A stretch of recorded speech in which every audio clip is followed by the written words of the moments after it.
Good day. My name is Figi, Stefan's Mbingo. I'm a grain silo manager at Trichard Silo. Today I'm here to share with you my story. I prefer to call my story Breaking Through Language Barrier. I started working for Afrikaans on 2003, where I was placed in Trichard Silo as a learner grain grader.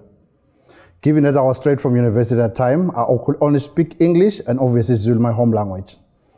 A month and a couple of weeks having started working at Kindros, I faced up with a challenge because the silo manager was outside in the silo industry and I was left alone in the office. And suddenly the telephone rang. I went on to answer it. And as I answered it, one of our clients, Afrikaans speaking, was on the line. And I said, "Good day, we are speaking to Figi in Kindros Silo. How can I help you?" And the client said, "More, kan I help? Kan I say, hoeveel millis leer my folio?" And that moment I couldn't understand. It was more like a different language. And I said to him, the silo manager is not here at office. Can you call later on about 10 minutes? He will able to assist you. As I was speaking to him, I could hear the telephone was dropping on the other side. So I realized he got angry and put down the telephone. And thereafter, I said to myself with this sorrow within to say, now, how can I correct the situation? And then the silo manager returned later on, a few minutes later, into the office. I wanted to tell him a situation, but I kept ashamed I could not tell him.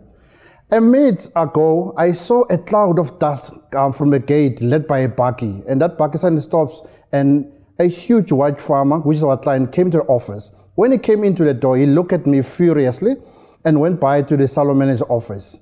They had a chat for a couple of minutes, and he went out. And then suddenly, the silo manager called me to his office.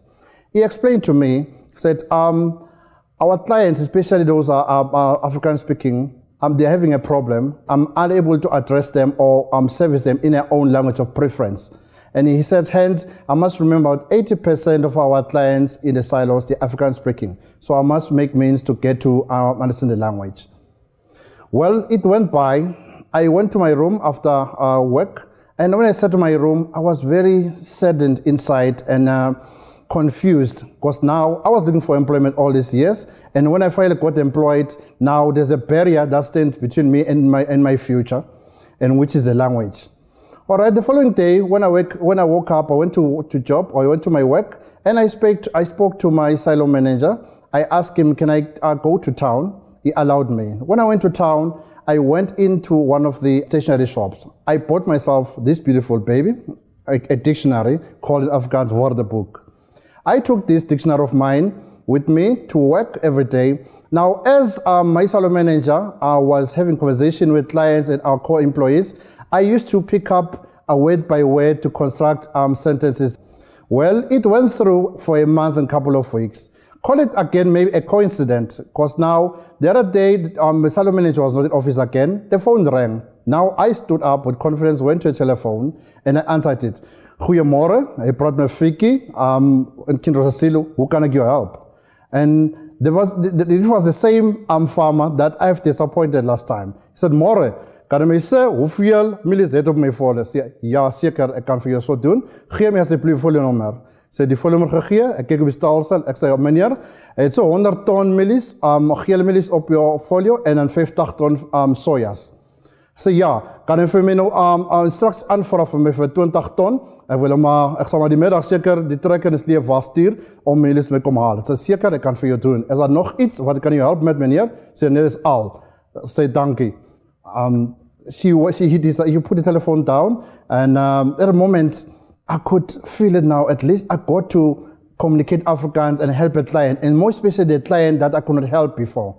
And then as time goes on, more of the clients that each time a telephone will ring, I would with confidence go through or go and answer the telephone with that confidence that I could speak Afrikaans, I could assist our clients. Even if they come in their personal capacity at the silo, I would assist them. They end up in an instance of say, they tell the silo manager, all right, each time they come to a silo, a telephone rang, they will ask me to say, can I speak with Stefan or Figi? And then the reason was, Jaco was always, my silo manager was always busy. I said, no, Jaco, sit in the office. This guy will assist us because he knows Afrikaans. And that, in a sense, got to assist me a lot because now Where I am today, I'm a silo manager, and I'm dealing again with farmers, they're African speaking. I could able to assist them. So in short and in essence, it means that now in life, we are all faced up with barriers. But then we should tend to take such barriers and use it to our advantage to gain victory rather than to lose. Thank you.